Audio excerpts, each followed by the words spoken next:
Paz, meu irmão, minha irmã, que bom que você está conosco para mais um tempo com Deus e a sua palavra, mais um devocional falando sobre o livro dos Salmos, e hoje falaremos um trecho sobre o Salmo de número 33. Se puder, pegue a sua Bíblia, faça a leitura de todo o Salmo, que tem 22 versículos, e o título desse salmo é O Júbilo do Crente na Contemplação das Obras de Deus. Este salmo, diferente do salmo que mencionamos anteriormente, que era um salmo penitencial, a característica desse salmo é um salmo de júbilo, de alegria, de expressão de contentamento, de louvor do salvo, dos retos, dos justos.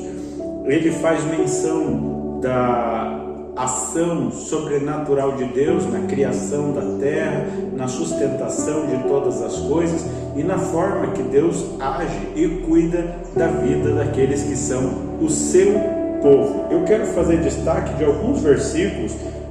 O salmo vai começar chamando os salmos para regozijar-se no Senhor, mas eu quero ir a partir ali do versículo 12, é um texto bem conhecido, que fala assim: bem-aventurada é a nação cujo Deus é o Senhor e o povo que ele escolheu para a sua herança.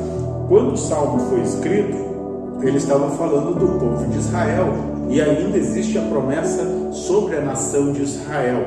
Hoje, a igreja é esse povo do Senhor, a igreja é esse povo bem-aventurado. Na primeira epístola de Pedro 2, o verso 9, ele diz assim: mas vós sois a nação eleita, o sacerdócio real, o povo adquirido, a propriedade particular de Deus. A igreja é esse povo, a igreja é que tem o Senhor, por isso a igreja aqui é bem-aventurada. Alguns trazem isso para o aspecto municipal, estadual e também nacional. De certa forma tem relação, porque quanto mais voltada para a palavra de Deus for uma nação, mais justa, santa, correta e enquadrada na palavra de Deus ela estará, e os resultados disso é benefício social, benefício emocional e uma série de outros benefícios. Se todo mundo se voltasse para viver no padrão da palavra de Deus, o mundo seria outro,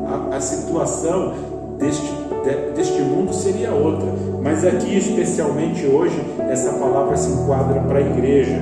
Quero falar aqui um ponto muito importante, dar destaque, o versículo 18, me acompanha aí. Ele diz assim: eis que os olhos do Senhor estão sobre os que o temem, sobre os que esperam na sua misericórdia. Irmãos, isso aqui é uma promessa magnífica. Veja bem, o temor do Senhor, a Bíblia fala que é o princípio da sabedoria. O temor do Senhor não é medo, o temor é reverência, temor é respeito, a grandeza, a posição, a glória.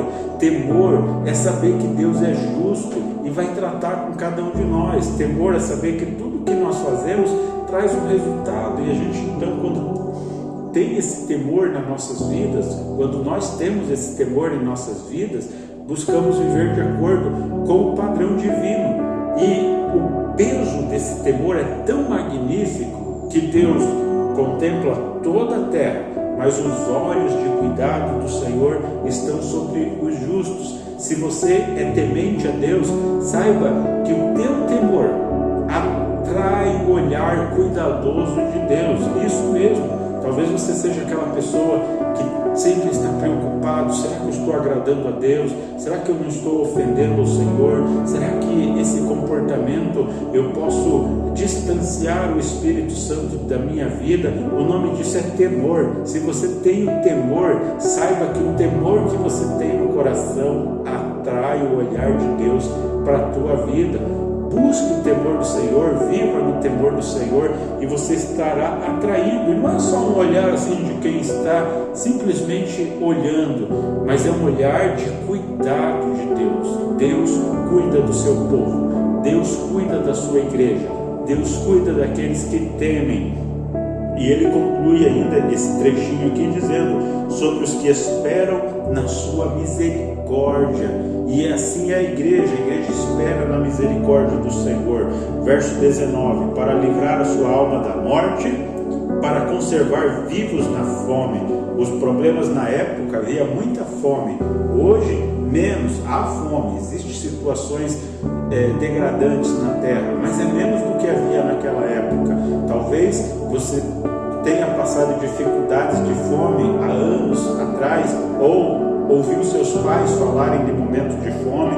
Hoje a realidade na nossa região é um pouco diferente, ou pelo menos de onde eu vivo, talvez não seja na tua condição, mas não só fome, nós temos vários outros desafios. E aqui a palavra de Deus diz que Ele nos livra da morte e da fome. Ah, mas tem crente que morre. Então essa palavra se cumpre, que Deus nos livra do poder da morte quando nos ressuscitará para uma vida eterna. O crente sim vai morrer se não estiver vivo no dia do arrebatamento. Até lá, claro que vai chegar o dia que a sua vida vai findar. Alguns morrem por acidente, outros por outras situações adversas.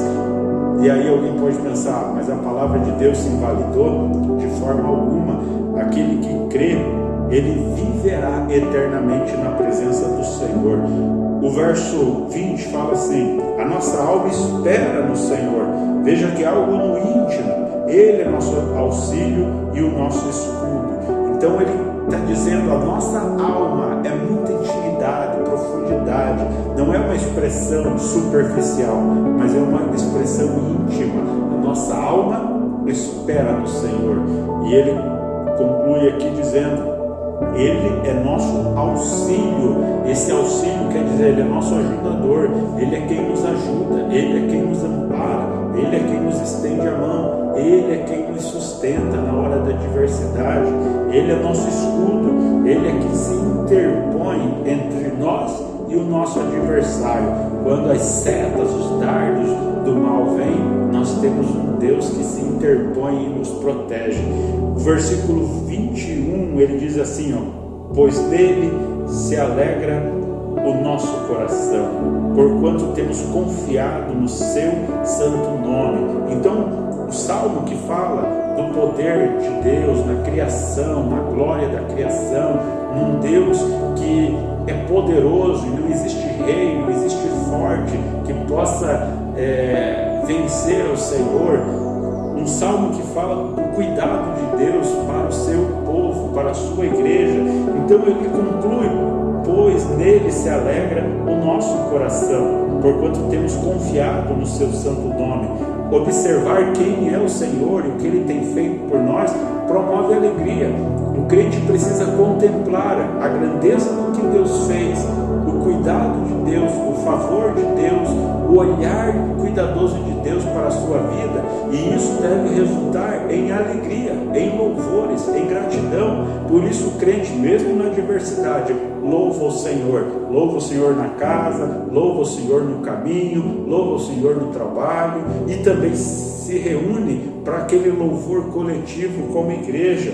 Quem contempla a grandeza de Deus, louva o Senhor, pois nele se alegra o nosso coração. O versículo 22, seja a tua misericórdia, Senhor, sobre nós, como em ti esperamos. Que esta palavra venha fortalecer teu coração.